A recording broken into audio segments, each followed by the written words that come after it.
Good morning, and here is this week's food for thought. As we finish up our 10 ways to show love, we come to the 10th and final point. And in looking at the 10th and final point, it's made me think about this entire season. It's made me think about the excitement leading up to Christmas with Advent, celebrating Christmas with family and friends, celebrating the new year as we look at new possibilities and new promises of a successful and prosperous new year of 2023. And as well, even celebrating Epiphany, an opportunity to celebrate that the wise men came and sought out Jesus, seeking in the promises of it not only being for Jews, but also for Gentiles, the promise of the Messiah and the promise of giving. And as we come to the 10th and final point, in looking at ways to love, we come to the point of being willing to learn to let it go. You see, what happened in the past is in the past, and there's nothing we can do about it.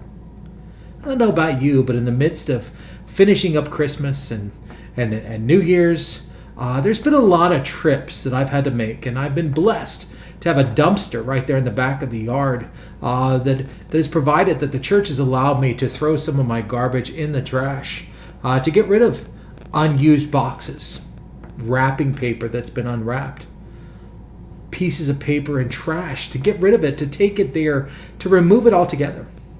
And so as we look at letting go, we come to the 10th and final point, and Paul makes it clear in Ephesians chapter 4, verses 31 and 32. He tells us there's a couple things we need to get rid of, and get rid of it altogether. Now in Ephesians 4, 31, 32, he says get rid of all, and the first thing he says is bitterness. Now what is bitterness? Well, according to the dictionary, bitterness is anger and disappointment at being treated unfairly. Shall we say resentment? Is there anybody that you resent? Is there anything that you resent? Has there been things where you've been hurt or you've been wronged that you're just not willing to let it go? He says not only are we called to get rid of all bitterness, we're called to get rid of rage. Now, rage is a violent, uncontrollable anger, and that's why Paul goes on to say, and he combines rage and anger together. Now, anger is an emotion. Anger is a feeling, but anger is a strong feeling. A strong feeling of what? Of annoyance, displeasure, or even hostility. Is there somebody that you have or something that you have that has built up such rage and anger in your life that you need to be willing to let it go? Then he says, get rid of all brawling and slander. Those two are joined together once again. Like rage and anger is joined together, so is brawling and slander. That word "and" in the Greek, the word "kai," is used in there as a continuation of looking at that. Now, brawling is to fight or quarrel in a rough or noisy way. You know, fighting in a way, now that doesn't mean that we can't disagree, but it's doing it in a way where it turns from the disagreement to a noisy, disruptive quarrel or fight, where it gets nasty, where it gets dirty, where we don't act the way that we should or how we should in the midst of it. And it often leads to slander. Now, slander is the action or crime of making a false spoken statement damaging to a person's reputation. You see, we should be careful of the words that come out of our mouth. Oh, be careful, little tongue, what you say. For the Father up above is looking down in love. So be careful, little tongue, what you say. You see, it only takes a spark to get a fire going.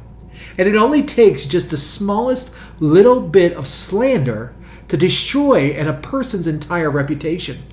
In some instances, whether it be reputation, whether it be ministry, whether it be any of those things, and we need to be careful not to allow that to happen or allow ourselves to do that. We are called to love. Love what? Love God and then love one another. So he says in the midst of all this, get rid of these things. Take them to the dumpster. Take them to the dumpster. Don't return them to your house. Leave them there and allow them to be put and thrown away. Never to return once again. And he says after that, he says there's three things that we are to keep. Three things that we are to keep and to use and to apply in our lives. The first of this is being kind. What is kind? According to the dictionary, kind is generous, helpful, and who think of other people's feelings. Do you take the time to think about other people? To put other people's feelings as your priority? Allowing yourselves to be kind in caring for other people? The next one goes right along with that. Be kind. Compassionate. Compassion is a feeling or showing sympathy and concern for others.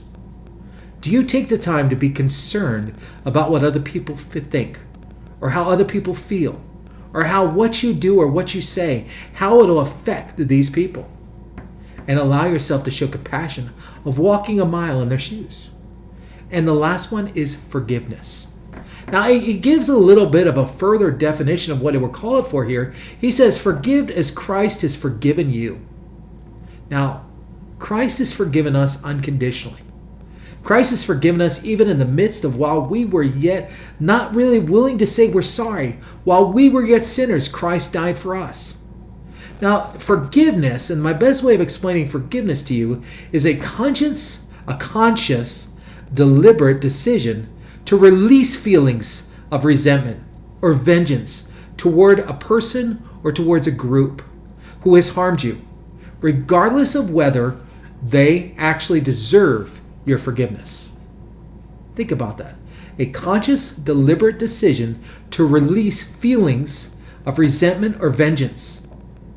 It's us being willing to say that even though I deserve the right to seek vengeance or to revenge or to be resentful for what they've done, I'm going to release my feelings. I'm going to release and allow that to be removed. You see, that's what Jesus Christ did for you and for me. That's what love is all about. Love is not about holding on to the past, but being willing to learn to let it go. I encourage us as we enter a new year in 2023, let us be willing as we move forward from here. Be willing to learn to let it go. Let go of the past. Let go of how people have wronged you. Let go of things that have been done or things that haven't been done that you were hoping would be done or hoping would be said. And allow yourselves to live in love. Let them know that God loves you.